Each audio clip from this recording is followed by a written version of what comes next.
La passion nous rend pleinement vivants. Mais en même temps, on subit, on ne maîtrise rien, et puis ça ne dure pas très longtemps.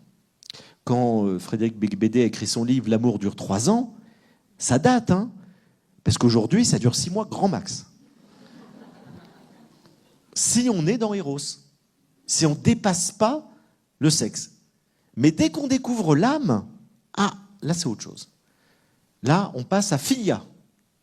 Philia, c'est ce que Aristote explique dans dans l'Éthique à Nicomaque. Et c'est un livre dans lequel il parle de l'amitié, qu'il appelle Philia, et il explicite ce qu'il appelle l'amour d'amitié. Parce que Philia, il ne faut pas le traduire amitié.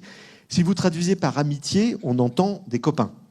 Alors qu'il veut dire c'est un amour d'amitié, mais qui peut exister entre des amoureux, entre des conjoints. C'est l'amour qui fait qu'on aime l'autre pour ce qu'il est, et pas uniquement pour le plaisir qu'il nous apporte ou le fantasme érotique. On aime l'autre parce que c'est l'autre, parce que c'est lui, parce que c'est moi, on s'aime. Et donc, quelles sont les caractéristiques de Philia ? La première chose, c'est qu'on se choisit mutuellement. Alors que dans Eros, il n'y a pas de choix mutuel, forcément. Vous pouvez désirer de manière dingue quelqu'un qui ne vous désire pas du tout, ce qui vous rend fou, mais ce qui vous rend encore plus addict. Alors que dans Philia, il y a toujours un choix réciproque. L'amitié, nous dit Aristote, c'est un choix mutuel qui doit être réciproque. Il doit y avoir une réciprocité dans l'amitié. C'est-à-dire, au fond, on se choisit.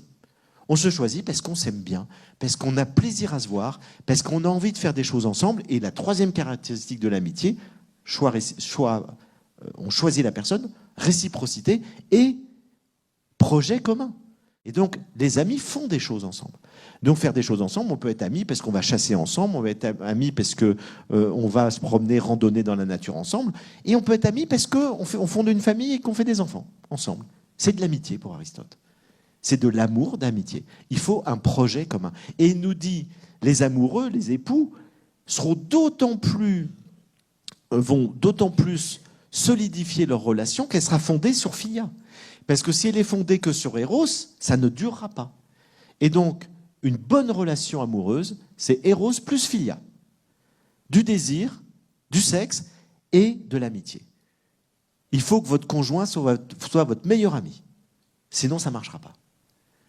On est ensemble parce qu'on s'entend bien, parce qu'on a plaisir à être avec l'autre, parce que sa présence nous met dans la joie.